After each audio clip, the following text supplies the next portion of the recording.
tó bá jẹ́ markazi tiwa ni kì í ṣe bí tá ti kọ́yàn lóògùn markazi jaa bi'ilmin ka'azimil mu'jizat tí markazi mú wá fún wa nìyẹn ó ní wàá fẹ́ proof rọ̀ lẹ́yìn. orin la ibadallah rijalallah Zainul Abidin lọ́kọ́ Zainul Abidin yóò jẹ́ ọmọ Hussein jẹ́ ọmọ Imam Ali al-Mustaghni ani ta'rif ẹnìkan tí bẹ́ẹ̀ ọba sọ pé báyìí Imam Ali jẹ́ mọ́ wọ́n bí wùlídà fil yawmil khamisi min Sha'ban. oṣù Sha'ban náà bí Imam Ali Zainul Abidin. Ama thamaniyati wa thalathina hijriya. Nígbà tó di 38 years tí wọ́n ṣe hijira tán ajá sí pé after 38 years lẹ́yìn hijira náà bí Zainul Abidin ohun tí mo fẹ́ yọ ń bẹ̀ tí mo fi sọ ni pé ká lè mọ̀ pé Zainul Abidin ó wà nínú àwọn as-salafu salih nínú àwọn as-salafu salih ó wà nínú àwọn khairul qurun al-qurun as-salasatil mufaddala inú ẹni Imam Ali tọ́ Imam Ali Zainul Abidin tọkùnrin yìí wà nọ́kítà àkọ́kọ́ ẹ bá ń dín ẹjọ́ ẹ tẹ̀lé mi torí Ọlọ́run. Ibadallah ẹ̀yin ẹni Ọlọ́run. Ibadallah rijalallah. Ibadallah ẹ̀yin ẹrú Ọlọ́run. Ibadallah ẹ̀yin tẹ́ ti tán sínú ilé Ọlọ́run. Ibadallah rijalallah. ẹ̀yin ẹni Ọlọ́run tó ṣe pé tẹ́ bá ní kọ́ lọ́ọ́ mú tẹ́ bá ní kọ́ lọ́ọ́ mú á mú.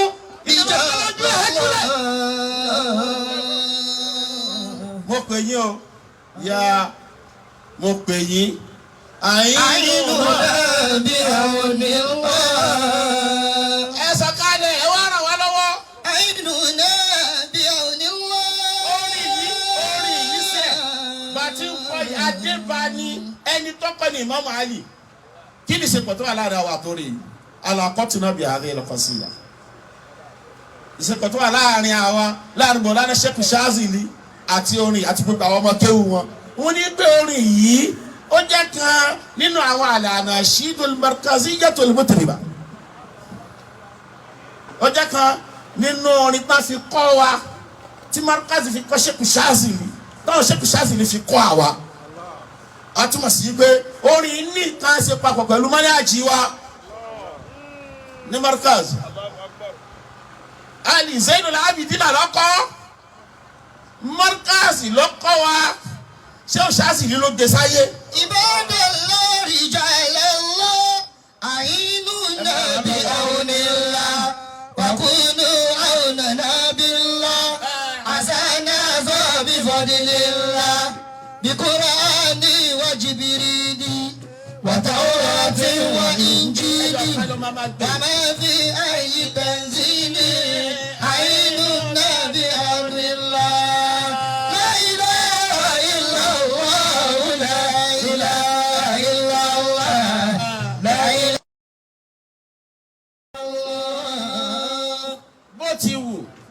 tura dídùn tó iná tí balùwẹ̀rẹ̀ bẹ̀ yìí mọ́mọ́fẹ́ lè jọ àlè ìmọ̀ kó ìnira bá yínmíyínmí ni. orin yìí ń tó fà á tí mo fi rí pé àfi ká yanjú ẹ̀ ó ní pé àwọn tán fẹ́ wó in tí ò ṣe é wó àwọn tí wọ́n wà lẹ́lẹ́ báyìí tán wá mú òkò tán sọ sí òòrùn tó bá lè jábọ́ tọ́lá ń kó ìgbàdé bá ọpọlọ wọn pé òkú àwọn ò lè dúró péye oòrùn àfi pé báwọn báyà wọn bá fẹ́ bàjẹ́. àwọn olórin náà ọgbẹ́ nafsu wá sí yẹn gangan àwọn àgbẹ̀ wá sórí social media. nígbà tá a fa wá padà bíi pé ẹni tó bá máa pòṣó kó máa pòṣó ẹni tó bá máa pàjẹ́ kó máa pàjẹ́ wọ́n padà tánná fún ẹ nígbà kan wọ́n tún padà rẹ̀ nígbà kan.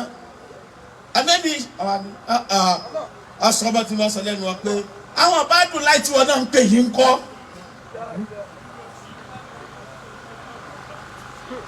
Gbogbo wọn dẹ̀ ń wò wọ́n fẹ́ wọ́n mọ́ ní ẹ̀jì wa nìyẹn. Kódà kọjá sí pàjára wọn ò lè ka. Ṣé kí Ádámù kan ló kọrin náà? Èsì rẹ fún wọn o. Mẹ́yàn bá fẹ́ ṣá àwọn sálàfù sọ́ọ̀lù tẹ́ ń pera yín mọ́ náà lè fẹ́ ṣá.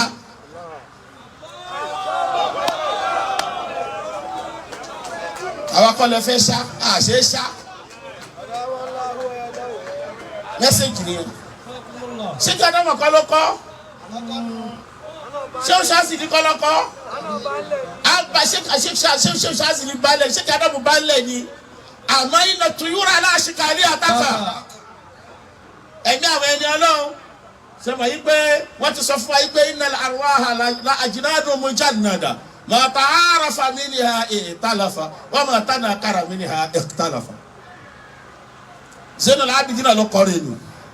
Zainul Abidin ibo ló ti rí kí ni istimdad ibo lórí yẹn ti wá fún Zainul Abidin torórí yẹn ju orin àfọpọlọkọlọ walil uquli hududun la tujawisa.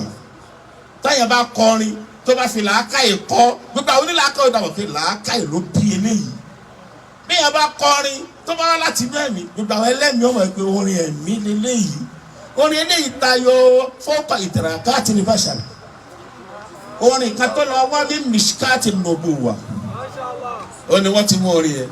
Badala rijalallah, ainuna bi aunillah, wa kunu aunana billah, asana bi fadlillah. La ilaha illallah, la ilaha illallah, la ilaha illallah, la ilaha illallah. Zainul Abidin tọkọrin ọlẹ ni ṣe kìíní kan wà lọ àfàgbà ní Zainul Abidin àṣà lásìkò ìgbà tó já sí pé àwọn sàábé papọ̀ mọ́ àwọn sàábé papọ̀ mọ́ tábì wọ́n jà papọ̀ ó bá wọn sàábé láyé rẹpẹtẹ òun náà sì tún wà nínú àwọn kìbáàrò tabi'in àsìkò ìgbà yẹn ló àsìkò ìgbà tó sẹ̀mí yìí tí wọ́n di tó ń jà fáyì wọ́n àti ìbí àwọn Ìmámù Málìkì kò sẹ́ni tí ń jẹ́ Málìkì kódà yóò ṣáájú Ìmámù Abu Hanifa tọ́lọ́bù Hanifa sáàbì kún wálé ajílì ìdá áfáàrùhù ulumuhu látúnṣìṣà olóṣáájú àwọn Ìmámù mẹ́rẹ̀ẹ̀rin bó ṣe ṣáájú wọn tó àwọn Aliyu Zainul Abidin yóò ṣe kí ni jàre wọ́n ṣáájú rẹ̀ yàtọ̀ sí ṣáájú ó láwọn ọmọ akéwù rẹpẹtẹ tó ráfa àgbà ni lọ́dọ̀ àwọn aládìísì wọn ìkan nínú àwọn síkọ̀ nínú àwọn afọ aládìísì wọn máa pè ní Ibn Shihabu Zuri ọmọ akéwù Zainul Abidin tó kọrin yìí ni bẹ́ẹ̀ sì ni Ibn Shihabu Zuri minal a'immatu siqat nínú àwọn afọ aládìísì gbára létọ́ yányán ni Urwa ọ̀dọ́ ni. إذا تلفتت Urwatu buni kini Urwatu buni Zubairi yìí ó lọ́mọ kan wọ́n pè ní Hisham ọmọ yẹn ló ń sọ fún pé alikatabta sọ kọ̀ọ̀kan níláyé rẹ̀ tọ́lá náà ó ní mọ kọ̀ọ̀kan fàálà àràbta tí n tọ́ kọ́ ní sọ́ọ́ fi hàn àwọn tó ju ẹ lọ kán bẹ́ẹ̀ wò tọ́lá là àbá rẹ̀ sọ pé máa fáwọn akatabta ọ̀kan kankan Hisham yìí ọmọ akéwù Zainul Abidin náà ni ká lè mọ bó ti jẹ Zuri wá fẹ́ sọ nípa àfa rẹ̀ Zuri ní Zainul Abidin náà tẹ́rí ni. Bákanná kìtàrà mujalasati máa Ali ibn al-Husayn. Ó ní kò sẹ́nìkan kò sáfà kan tí mo jókòó tì pẹ́ẹ́pẹ́ẹ́pẹ́ rí láyé tó gẹ́gẹ́ bí Ali ibn al-Husayn tá a pè ní Zainul Abidin náà. Wa ma ra'aytu ahadan kana afqaha min. Àfa àpọ̀ Madina náà bí Zainul Abidin náà sí ibẹ̀ ló dàgbà sí ibẹ̀ ló ṣaláìsí sí àmọ́ gbogbo Madina ti tó ìyìn tí ìrẹ́ nìkan tó mọ fíkíù ju Zainul Abidin náà lọ. Òun ló wá kọ́ ni pé. Ibadallah rijalallah, ainuna bi aunillah, wa kunu aunana billah, azana bi fadlillah. La ilaha illallah, la ilaha illallah, la ilaha illallah, la ilaha illallah. Zainul Abidin ni bọ́lá ti ṣe istimdad hadhihi al-qasida. مما روي عن النبي. Ó ṣe qasida yìí wá látara Mishkatun Nubuwah. Ọ̀rọ̀ ànábì ló bí orin yẹn fún Zainul Abidina. Gbogbo orin tá a wá ń kọ́ Markazi pátápátá gbogbo ẹ̀ pátápátá ní Mishkatun Nubuwah. Ó ní gbogbo orin tá a ń kọ́ ní Markazi pátápátá káàní aláàbẹ̀ minwal. Ìyẹn ní sẹ́kà náà sọ fún ọ pé wọ́n tún lórin làwa ń kọ́. Lórin làwa ń kọ́. Àwa ń kọrin pẹ̀lú ìmọ̀ wọn. Lórin làwa ń kọ́. Wọ́n lórin làwa ń kọ́. Wọ́n lórin làwa ń kọ́. Àwa ń kọrin pẹ̀lú ìmọ̀ wọn. Lórin làwa ń kọ́. Àjíṣà Nábì wà tó jẹ́ sí pé bí Zainul Abidina ti kọrin jẹjẹ làjíṣì náà wà kí làjíṣì náà. إذا انفلتت دابة أحدكم بأرض فلات.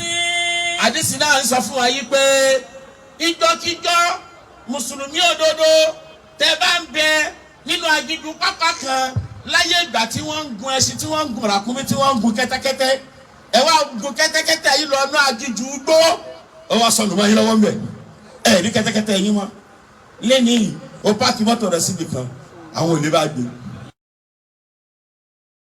o páàkì ẹ̀ sínú gáréjì o wá wá tì gẹ́gẹ́ bó ṣe dásí pé tí mùsùlùmí bá lọ́nu gbọ́ tó bá wá nǹkan ọ̀gbun rẹ̀ tì.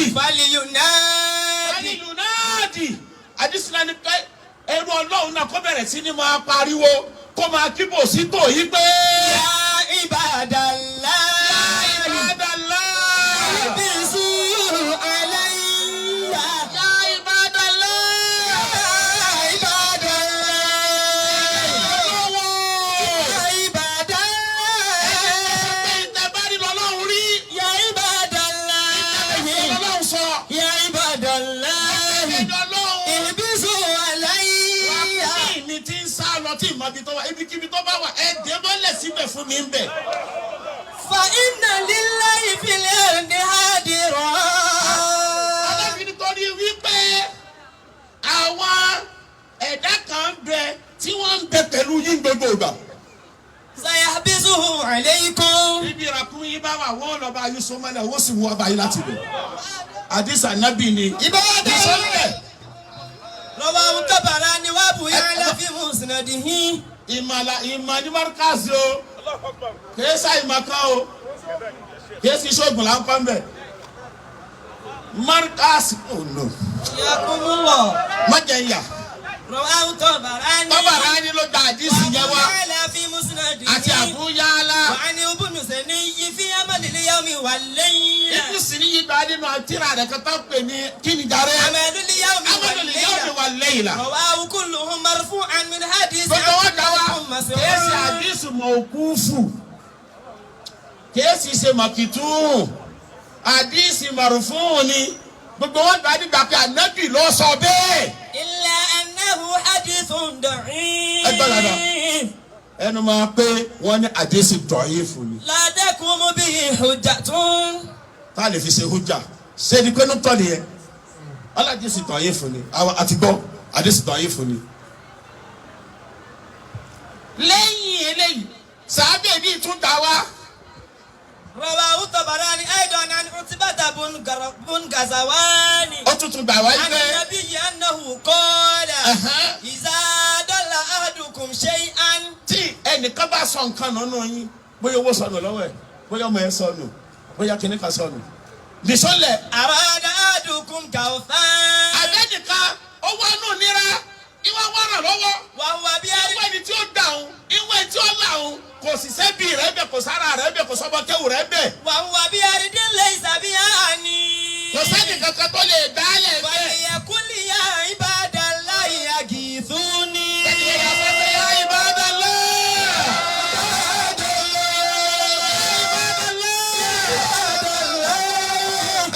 Agísùnì ẹ̀yẹ ni Ọlọ́run. Kò sẹ́ni kankan bí ẹgbàá ní ẹ̀yẹ ni Ọlọ́run o. Fa inna lillahi ibadan la narahum. Àdìsí eléyìí tí wọ́n tún yí pé torí pé ibikíbi tá a bá wà láyé Ọlọ́run láwọn ẹ̀dá kan ń bẹ tán ń bẹ táwọn ò fojú rí wọn. Àdìsí di mélòó? Dọ̀yìn fùtú lélẹ́yìn náà. Ẹ máa tẹ̀lé mi o.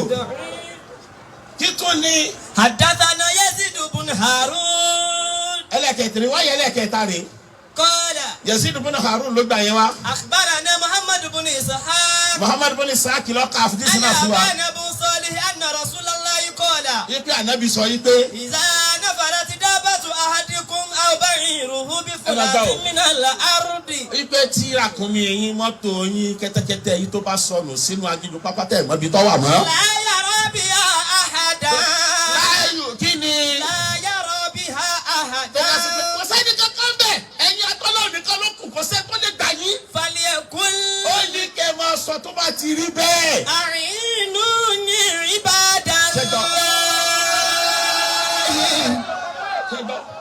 àyínúni. عباد الله إنوني عباد الله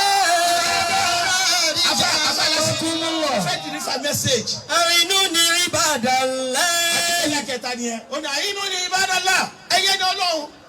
ibi mọ wáyé kò sọ́mọ kí omi kò sáfà kò sẹ́nìkan ẹ̀yẹ́ ni ọlọ́run bẹ ní sàkà níbi tí mo wáyé kò síbi tẹ́tà wà tí ò sẹ́yìn ni ọlọ́run ẹ̀yẹ́ ni ọlọ́run ẹ ràn mí lọ́wọ́ o. فإنه سيعان àdìsí yẹn ni kéèyàn bá yẹn wí bẹ́ẹ̀ yóò rí ìrànlọ́wọ́ dà látọ̀dọ̀ ọlọ́run. àdìsí yìí di mẹ́ta àdìsí ẹlẹ́kẹta yìí náà dọ̀yìn fòtó ni.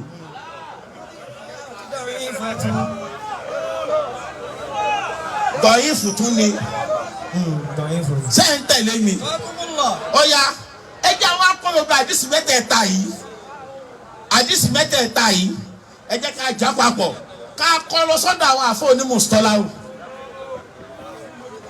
kọ́mọ amójútó àdìsí kọ́ àyídàtú mùsítọ́láhìyà قاعدة مصطلحية àwọn àfọ onímùsítọ́lá fẹ́ sọ̀rọ̀ o تزول àdìsí kan kò sí àdìsí eléyìí nìkan o gbogbo àdìsí tá a bá gbà wá tó jẹ́ dọ̀yìn àgbà wọn lọ́nà kínní dọ̀yìn fún ni àtúgbà lọ́nà kejì náà dọ̀yìn fún ni àtúgbà lọ́nà kẹta dọ̀yìn fún ni àwọn àgbà dọ̀yìn fún kò ó pé mẹ́ta ó pé mẹ́rin kí làwọn àfọ onímùsítọ́lá ni yóò jẹ́. تزول صفة الضعف عن الحديث الضعيف ṣe ń gbọ́ ni àdìsí dọ̀yìn sífà dáàf sífà ìjẹ́dọ̀yìn fún tó wà lára rẹ̀ yóò máa kúrò lára ẹ̀.